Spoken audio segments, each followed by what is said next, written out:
Assalamualaikum warahmatullahi wabarakatuh. Bapak Ibu sahabat sekalian, jumpa lagi di channel saya, channel Rahmat Hidayat, channel pendidikan, pembelajaran dan pengembangan profesi. Langsung saja kita akan masuk ke pembahasan video kali ini. Kalau sebelumnya kita membahas tentang cara mudah untuk mendapatkan masalah di sekolah, masalah penelitian, kali ini videonya membahas tentang cara mudah untuk membuat latar belakang masalah.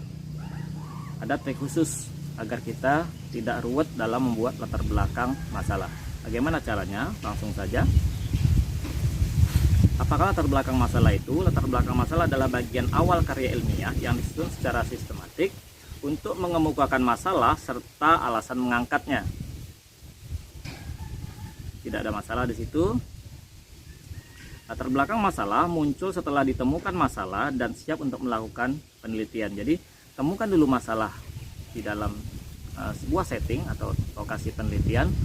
Lalu kita apabila sudah menemukan masalah, kita akan mencari fokus masalah dan membuat rumusan latar belakang masalah.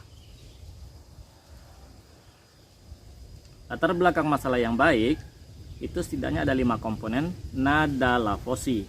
Apa itu?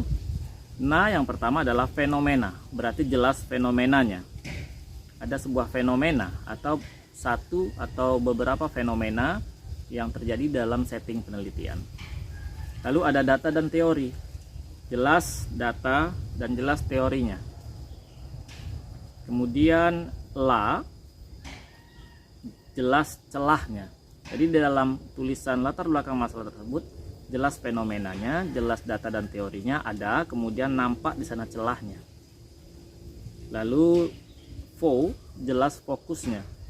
Penelitian ini akan kemana, kemudian lingkupnya apa saja, batasannya dari mana saja. Kemudian ada urgensinya, jelas urgensinya. Jadi fenomenanya jelas, data dan teorinya nampak, celahnya juga nampak, fokus dalam tulisan itu ada, kemudian ada urgensinya, ada kepentingannya nampak di dalam tulisan tersebut. Nah, komponen latar belakang masalah dari beberapa referensi yang saya baca, saya rangkum menjadi 1, 2, 3, 4, 5, 6, 7, 8.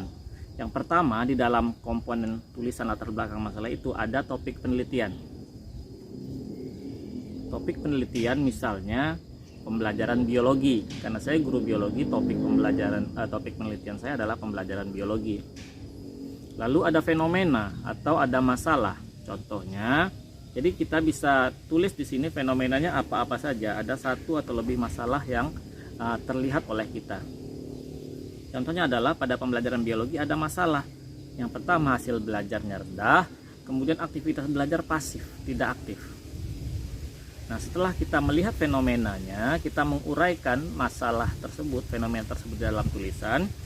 Lalu kita tampilkan pula, kita pilih masalahnya yang kita ambil sebagai objek penelitian kita.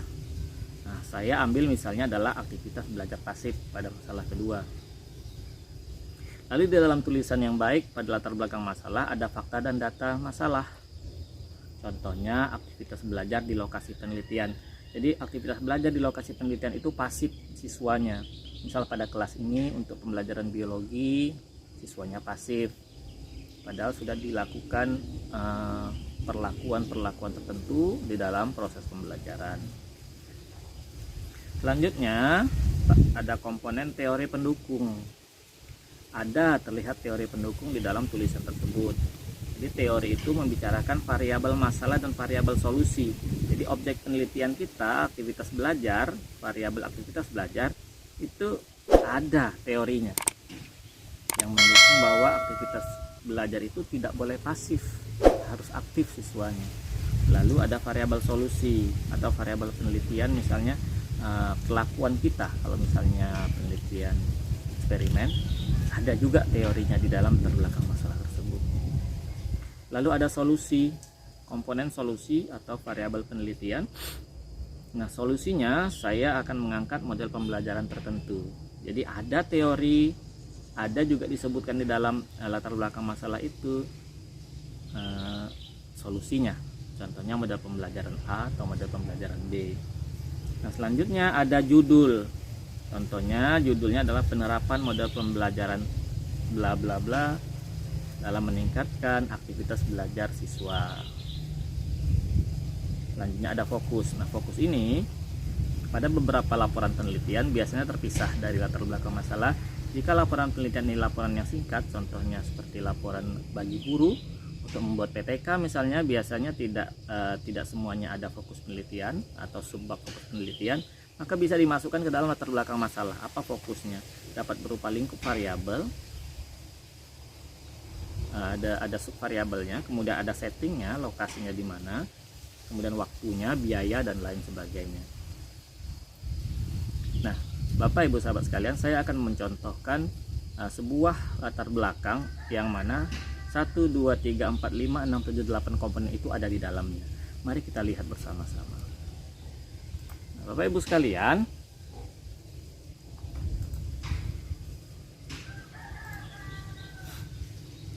Ibu sekalian, ini adalah tampilan latar belakang masalah yang ada 8 komponen yang saya jelaskan sebelumnya. Nah, file ini akan saya sertakan di deskripsi video ini. Jadi, tonton sampai habis video ini agar jelas komponen ini letaknya di mana, komposisi tulisan latar belakang masalah yang baik itu seperti apa. Kemudian, jangan lupa untuk mendownload di bagian deskripsi video. Mari sama-sama kita bahas satu persatu. Yang pertama, komponen topik penelitian. Topik penelitian dapat Bapak Ibu atau sahabat sekalian letakkan pada bagian awal latar belakang masalah. Contohnya seperti ini. Akan saya perbesar lagi. Nah, topik penelitian saya adalah pembelajaran di sekolah. Bapak Ibu bisa uraikan pembelajaran di sekolah itu seperti apa. Nah, bisa Bapak Ibu, kalau saya bisa tambahkan di sini pembelajaran biologi di sekolah, bisa. Tapi yang saya angkat di sini pembelajaran di sekolah, lebih umum. Nah, setelah itu pada paragraf berikutnya saya munculkan fenomena, objek, serta teori. Saya tampilkan 3 komponen itu, fenomena, objek, dan teori. Mari kita lihat bersama. Yang pertama, penulis sebagai guru mata pelajaran biologi, sudah disebutkan di sini biologi, mengalami kendala-kendala dalam melaksanakan pembelajaran. Nah, kendala tersebut atau masalah tersebut yang pertama, hasil belajar yang rendah, ini fenomenanya yang pertama. Lalu pasif dalam pembelajaran, ini bermakna aktivitas belajar siswa yang pasif. Lalu ada objek sebagai masalah terpilih yang akan kita angkat sebagai objek penelitian atau variabel penelitian. Nah, masalah keaktifan siswa tertulis di situ. Masalah keaktifan siswa menjadi perhatian penulis karena berdampak pada keberhasilan proses pembelajaran. Jadi proses pembelajaran yang pasif dengan proses pembelajaran aktif kan sangat jauh berbeda. Dan hasilnya, dampaknya juga akan berbeda. Saya tampilkan di situ bahwa yang saya pilih adalah, untuk penelitian ini yang saya pilih adalah aktivitas belajar. Nah, saya tampilkan teori bahwa aktivitas belajar itu sangat penting dalam pembelajaran. Harahap menyatakan, Harahap dan Nuraini, Harahap serta Nuraini dan kawan-kawan, saya tampilkan 2 di sana, 2 teori, menyatakan bahwa ada hubungan yang signifikan antara aktivitas belajar dengan hasil belajar. Maka sudah ada 1 topik, 2 fenomena, 3 objek, dan 4 teori. Sudah ada 4 komponen. Mari kita tinjau paragraf berikutnya. Setelah saya tampilkan topik, fenomena, objek, dan teori, paragraf berikutnya saya menyampaikan fakta.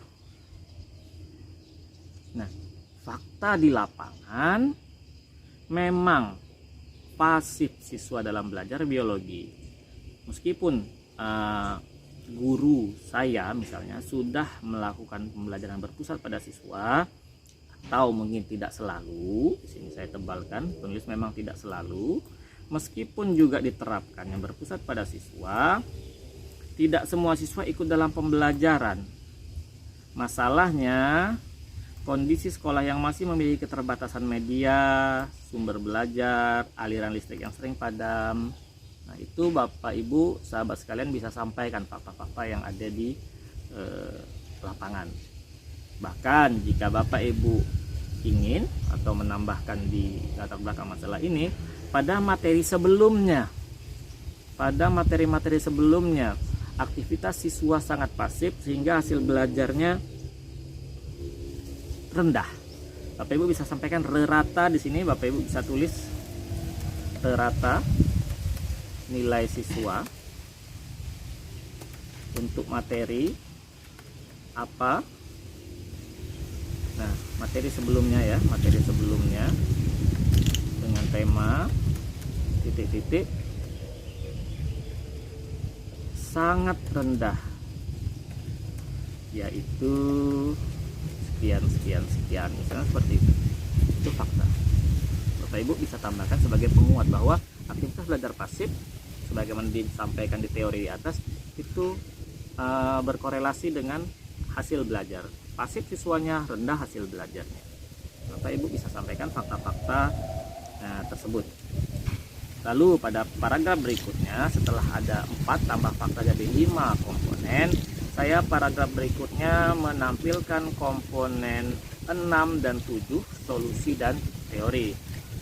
Teori saya munculkan lagi sebagai pendukung dari solusi yang ingin saya hantarkan di penelitian ini sebagai variabel penelitian pula. Nah, pada paragraf ini penulis mengembangkan sebuah model pembelajaran yang disebut dengan CCTT. Oke. Nah, CCTT ini apa? Bapak Ibu bisa lihat artikel jurnal saya di deskripsi video ini. Saya akan memuat 2 artikel jurnal saya untuk pembelajaran menggunakan CCTT ini. Nah, seperti itu Bapak Ibu. Ini solusinya. Kemudian yang warna hijau adalah teorinya. CCTT itu apa? Ini teorinya. Nah, kelebihan dan keunggulannya juga ada di sini. Ini adalah teori yang mendukung solusi. Nah, pada paragraf berikutnya sudah ada 7 ya. 1, 2, 3, 4, 5, 6. Teori sudah ke 6. Nah, di sini ada komponen 7 dan komponen 8. Pada paragraf terakhir, biasanya kebanyakan laporan penelitian itu pada latar belakang masalah ada judulnya. Ada judulnya. Jadi pada latar belakang, pada uraian latar belakang, sebagaimana yang sudah ditulis pada paragraf-paragraf sebelumnya, penulis melakukan penelitian tindakan kelas dengan judul ini dia, penerapan model pembelajaran CCTT sini ya. CCTT atau gini sebentar,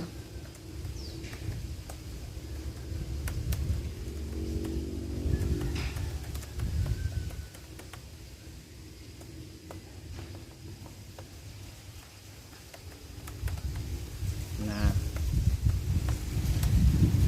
penerapan model pembelajaran Coupled Teams Tournament atau CCTT untuk meningkatkan aktivitas belajar siswa biologi kelas 12 IPA 2 SMA Negeri 4 Tanjung Jabung Barat. Itu judulnya. Kemudian ada fokusnya. Jika tidak terpisah antara latar belakang masalah dengan fokus penelitian sebelum rumusan masalah, maka kita masukkan saja fokus penelitian di latar belakang masalah ini. Sebagai pembatasnya bahwa fokus penelitian ini ialah aktivitas belajar hanya siswa kelas 12 IPA 2 sesuai indikator penelitian ya, sesuai indikator yang akan kita gunakan yang muncul dari pelaksanaan model pembelajaran CCTT pada mata pelajaran biologi, pokok bahasannya metabolisme sel. Jadi settingnya adalah kelas 12 IPA 2, jumlah siswanya sesuai dengan jumlah siswa 12 IPA 2, kemudian menggunakan indikator-indikator aktivitas belajar yang muncul selama pembelajaran dengan memanfaatkan CCTT itu. Lalu materinya adalah metabolisme sel. Nah, Bapak Ibu sekalian, mari kita review kembali. Pada paragraf pertama kita bisa tampilkan topik penelitian. Ini paragraf pertama bersifat umum. Ini pembelajaran di sekolah atau pembelajaran biologi di sekolah. Lalu pada paragraf kedua munculkan fenomena, 1 atau 2 masalah yang dihadapi oleh si peneliti. Ini pada paragraf kedua. Lalu pada paragraf kedua, atau Bapak Ibu jika panjang uraian fenomena tersebut, Bapak Ibu bisa tambahkan di paragraf berikutnya tentang masalah terpilih atau objek penelitiannya, variabel yang menjadi masalah penelitiannya. Pilih salah satu maka cantumkan di paragraf kedua atau karena panjang paragraf ketiga. Jadi urutannya itu topik, fenomena, objek, masalah terpilih. Lalu dirangkai dengan teori yang mendukung bahwa objek atau masalah terpilih itu harus segera diselesaikan. Ada urgensinya bahwa masalah itu harus segera diselesaikan. Tampilkan teorinya. Lalu pada paragraf berikutnya, urutannya kita tampilkan fakta yang terjadi dari masalah tersebut. Masalah, teori pendukung, fakta. Masalah, teori pendukung, fakta. Lalu pada paragraf selanjutnya kita menampilkan solusi atau variabel penelitian yang menjadi solusi. Kalau eksperimen tadi saya sampaikan variabel perlakuannya, variabel bebas atau variabel independen. Nah, apa solusinya? Itu paragraf berikutnya. Apa solusinya? Lalu dukung dengan teori bahwa solusi ini dapat memecahkan masalah yang kita pilih. Jadi topik, fenomena, masalah terpilih, dukung teori. Tampilkan fakta, beri solusi, dukung dengan teori bahwa solusi itu akan memecahkan masalah terpilih untuk penelitian kita. Nah, selanjutnya pada paragraf akhir, 1 atau 2 paragraf akhir, berikan judul penelitian kita. Lalu tampilkan fokus penelitian kita. Nah, Bapak Ibu sekalian, hanya ini yang dapat saya sampaikan untuk video kali ini, cara mudah untuk menyusun latar belakang masalah pada laporan penelitian. Mudah-mudahan video ini bermanfaat bagi Bapak Ibu serta sahabat sekalian, dan jangan lupa dukung terus channel ini agar saya senantiasa dapat bersemangat untuk memberikan video-video selanjutnya yang bermanfaat bagi Bapak Ibu serta sahabat sekalian. Terima kasih. Assalamualaikum warahmatullahi wabarakatuh.